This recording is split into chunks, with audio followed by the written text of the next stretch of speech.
Okay, back with you on the Bronx Buzz. And I'm thrilled because he's one of my friends. He's one of my longtime Bronx friends, but he's doing some amazing stuff about my favorite sport, which is the game of baseball. My buddy Julio Pabón. He's in Puerto Rico right now. Nice to see you, Julio. Always a pleasure. Always a pleasure being with you. And Gary, I know you're a Met fan. My condolences. The Mets. Well, Mets and the Yankees. We expected a lot. I'm not a Met or Yankee fan. I'm a fan of everybody. So Well, you right now, cover. I don't know who I'm rooting for. I watched the playoffs, and then and by the way, folks, we're recording this a little earlier than it's going to air. So if we talk specifics about the playoffs, it's probably going to be old news. I just have to mention that play that ended the Braves Phillies game last night was absolutely Oh, insane. That was insane. And what is Bryce Harper doing off the bag that far? Makes no sense. I did you see it? no, Oh, you unfortunately, didn't. yesterday I Oh, didn't think there was a game yesterday. There was a game? There There was were one game? the game ended on an Andy Chavez type catch at the wall, and Harper was off the bag, and they doubled him off the bag from deep center field. Oh, It was a terrible judgment. How could he do that? They were a run down, and that was the play that ended the game. Woo! wow, Yeah. wow. And Anyway, Philadelphia has been making so many surprises. That yeah, was a big surprise that on the was a big negative side. mistake. Anyway, listen. Let's just talk about Latino sports. Sure. You created it. I recall we've had a number of discussions about Ruben Sierra being denied the MVP, but it has grown so much. Talk about what it was and what it is right now. Well, 1989, I was vacationing in Puerto Rico. 1990, the results came in about the most valuable player in the American League, and it was Robin Yount. And in 1989, there was no internet, there was no smartphones like I could be talking to you right now from Puerto Rico. That's right. They didn't have none of Exactly. that. They didn't have none of that back then. So if you live like I did all my life, since I moved to New York, since I was they moved us there when I was 4 years old. I've always grown up near walking distance to Yankee Stadium, so I'm just basically grew up a Yankee blue, super blue fan.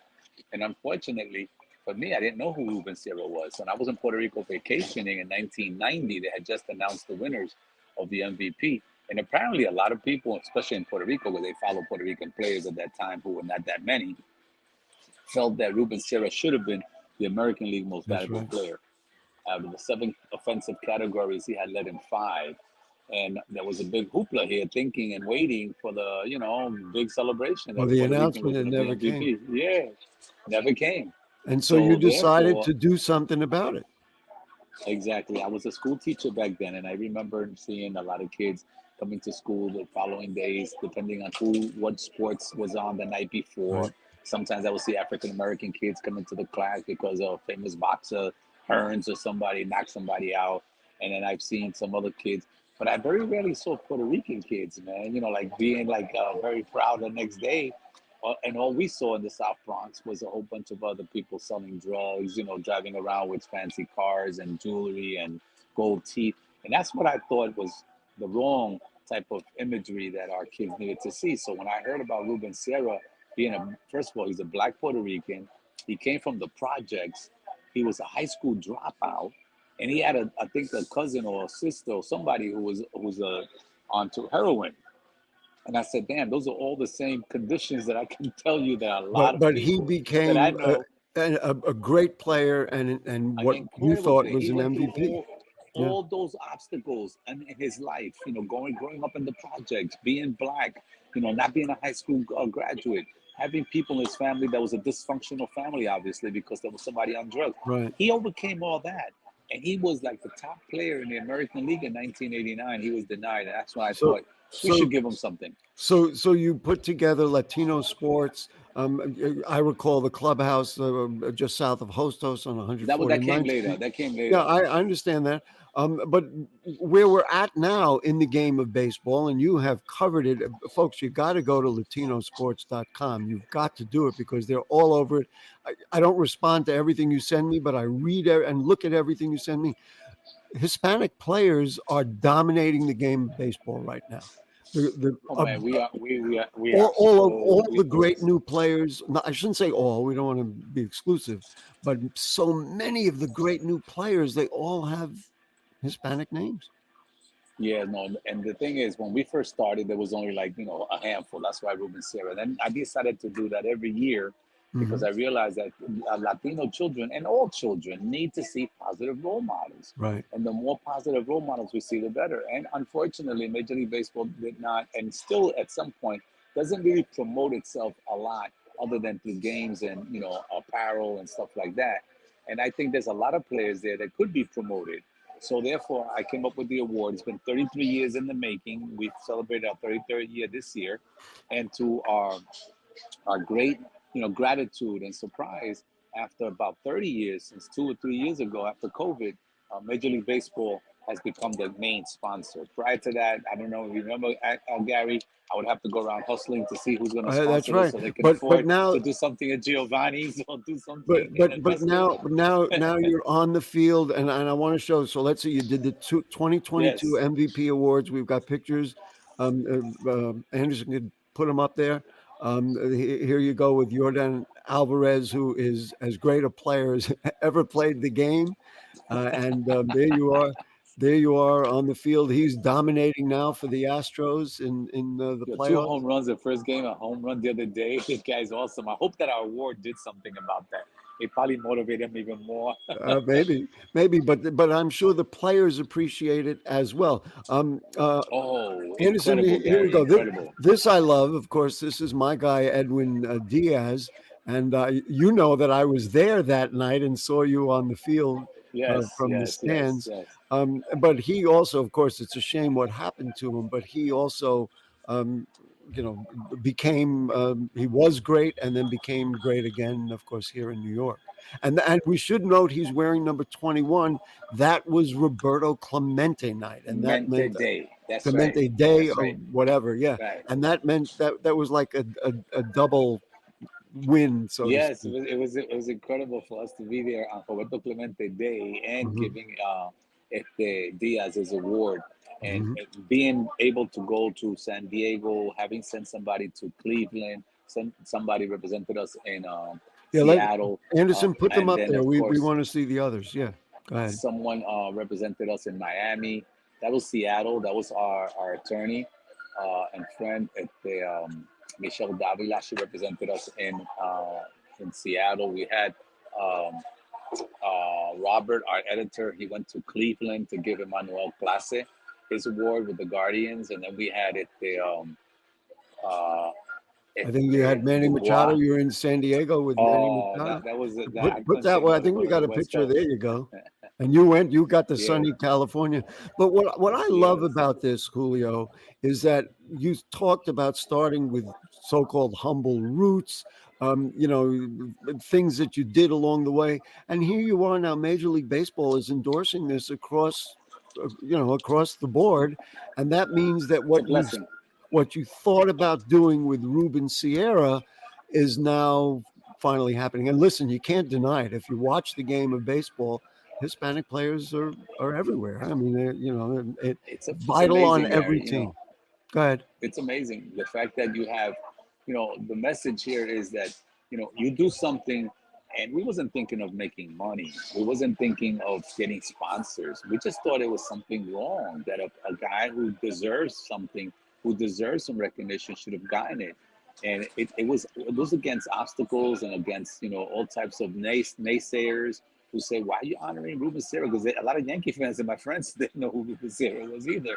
you know so I went against all of that, and we had an award. And 33 years later, it's become the award. It's become now the most prestigious award given to Latino baseball players in Major League Baseball. The oldest award. It's being considered the Latin Grammy of baseball. Wow. And So I'm sure when these guys get this award, they are in they're seventh so heaven. happy.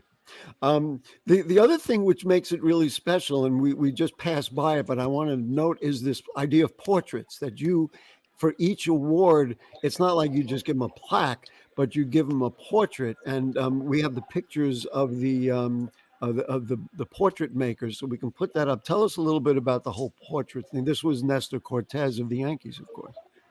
Yes, well, after about 10 years ago, we up to about 10 years ago, we were giving plaques and we were giving trophies. But then I realized that, a lot of these players, they've been getting plaques and trophies since they were in the crib. literally. I mean, some of these guys have been, playing baseball since they were, like in Pampers. So giving them a plaque, and I saw when they got plaques, and when I went to other bigger events, I saw how they reacted. They were always appreciative. But I said to myself, what do they do with all those plaques? So they have a trophy room and they put them all up. And I said, there got to be something different. I want to be different. And that's when I met, Fiorentino. That's when I met uh, artists, and I started talking about John Panisi, who was one of our first ones. And he said, "Hey, how about if I do a caricature?" And when we gave a caricature and a painting, you That saw they their love. face. Their face was different. I love it. And let me tell you how deep it's gotten. Albert Pujols, they had a day in the life of Albert Pujols. ESPN went to his house and he Mhm. showed them his trophy room. And imagine how many trophies and plaques Albert Pujols has, right? Yes, I can Silver imagine. and silver slugger bats and everything. Yeah, of course. And the guy from ESPN called me afterwards. He said, "Julio, you're not gonna believe this. When we were going through his house and we went through his trophy rooms, he was showing us all his trophies and plaques. And then he stopped. There's about 6 paintings. And he said, of all the awards that I have received, Oh, I these are love my this. favorite ones because this come from my community." Wow, And Johan that's beautiful. Santana, when he won the Cy Young, he then the following year got our award. And he said in the Daily News, quoted this, he says, "I had just won the Cy Young. But to win the Latino MVP award and get this means a lot to me because it comes from my community." I want to tell you, you did something for a Jewish boy in the Bronx. You may remember in 2016 when my Yes, boy Jairus Familiar won, and we've got. I pulled up the picture. I took pictures at the event, and there you go. There's me with the Familiar, and I was wearing my Familiar jersey, and he signed the jersey, and he made me a loved it. He happy. loved that painting. I tell you, he actually, I mean, this is aside from the award, he taught me something because he had just pitched the day before and he got out of a jam in the ninth inning. And I told him that I was panicked. I thought you were going to blow it. He goes, "You did?" I wasn't going to blow that day. And that just taught me something about how the great players are great. So what's next? We got about 30 seconds. What's next for you? You're just going to Well, keep going? bottom line is we're talking to Major League Baseball to go one step bigger. We're trying to see if they want to license. We want to license them Love the it. award, the Latino VP award, so it becomes something solid. Because I've been doing this for 33 years. I'm 71 years old. I mean, I know how much more God's going to keep me here, but I want this to be, Yeah. continued. And the only way for it to be continued is for maybe Major League Baseball to license the award from us, and that will continuously have this for maybe another 33 years. Well, listen, it should go on forever, but you should feel comfortable and satisfied because you started something that works, that makes sense. You saw the vision, and that happened. Yes. Listen, my friend, you travel safe. Enjoy your time in Puerto Rico, and we'll see you back here in the BX, and we love it. Thank you. And just keep on Latinosports.com. .com. Please visit latinosports.com. I think you're going to be very well surprised by what you see in terms and what you read at latinosports.com. It's not Absolutely. just for Latinos. You don't have to be Latino to visit Who, latinosports.com. who you talking about? I mean, I mean, I can't claim to be anything other than who I am. Julio, be well and love to your wife, and we'll Thank you see you so around much. town. All right. God bless you Um, guys, and thank you. great. Bye now. We'll see you later. That's it for the Bronx Buzz this evening, and what a treat, of course, to spend time talking baseball with, and what a treat to talk with Julio Pabón. And if the curtain don't fall and the creek don't rise, we'll see you next week. Good night.